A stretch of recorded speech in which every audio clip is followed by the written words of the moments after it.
vine. So you want to get connected, right? But you want to get connected with the right people. And you want to be connected with somebody that's more powerful than you. You don't want to wait, you don't want a wimp. You don't want to get connected with a wimp.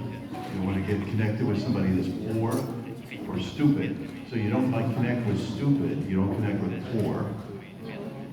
What is he saying? Well, the thing that is if you made a covenant in the Old Testament, you didn't covenant down, you covenanted up. You got connected with someone more powerful than you. Why waste the ink? Why waste your time with someone who's weaker than you? So this generation is looking for leaders. They're looking for people that have testosterone or estrogen. Okay, yeah. 100%. So Satan wants everyone to be confused because then they do nothing. Jesus said, be connected to the vine.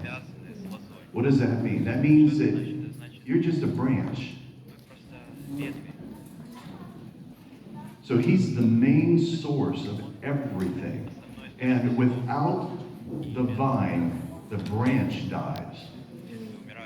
Okay, so the branch, though, is very important. You're important because that's where the fruit comes from.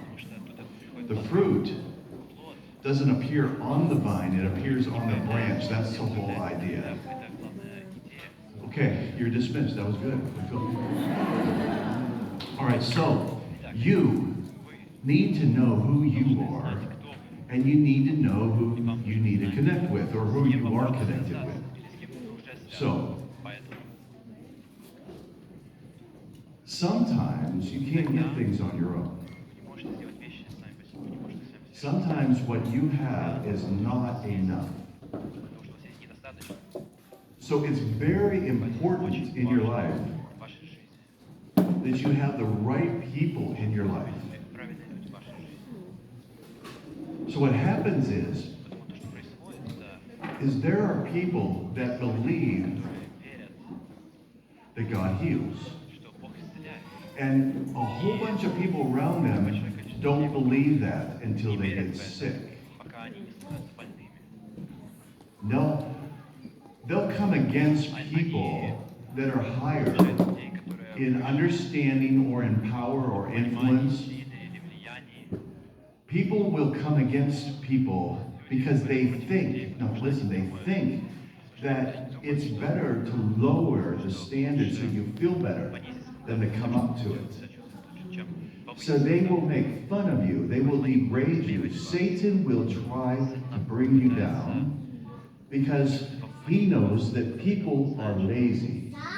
And people feel more comfortable when your light doesn't shine. So they try to dim your light instead of come up and get lit up. Okay, so Jesus lit people up. He didn't dim people's light. He lit them up. He believed in people. He told them they can do what he's doing and even greater things. Well, who does that?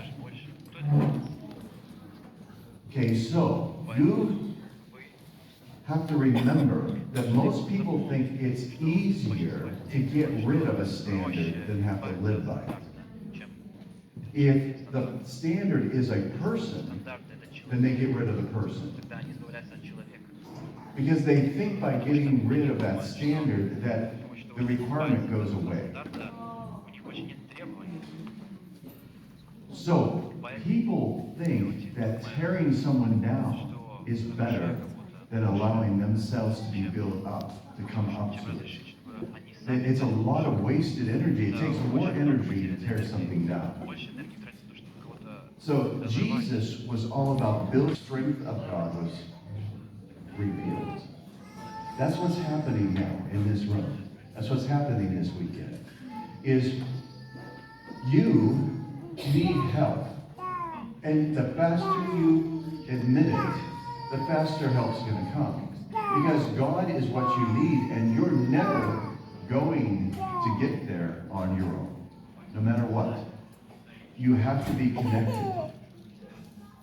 You have to be connected to the right people. So if people tear you down, then that is a sign to you that you need to get around people that build you up. You need to be around the people and connected with people that can take you where you need to go. For instance, everybody's listening, right? Well, for instance, there is no prosperity gospel, just like there's no healing gospel. There's the gospel, which includes all those things, but it's a whole table. It's a whole table of benefits. So you can be in jail and still encounter all that God has. But you can't work. You can't leave jail. Paul didn't stop believing in anything about the gospel just because he was in jail. His letters show that he believed in everything, even though he was incarcerated. So I believe in healing even if I don't feel well. Like, I'm not going to change doctrine because it's not happening to me. That is the same thing I'm talking about. I'm not going to tear something down because I can't live up to it. The standard's there for us to keep ourselves in line. In a generation, we can't become lukewarm. You can't keep lowering the temperature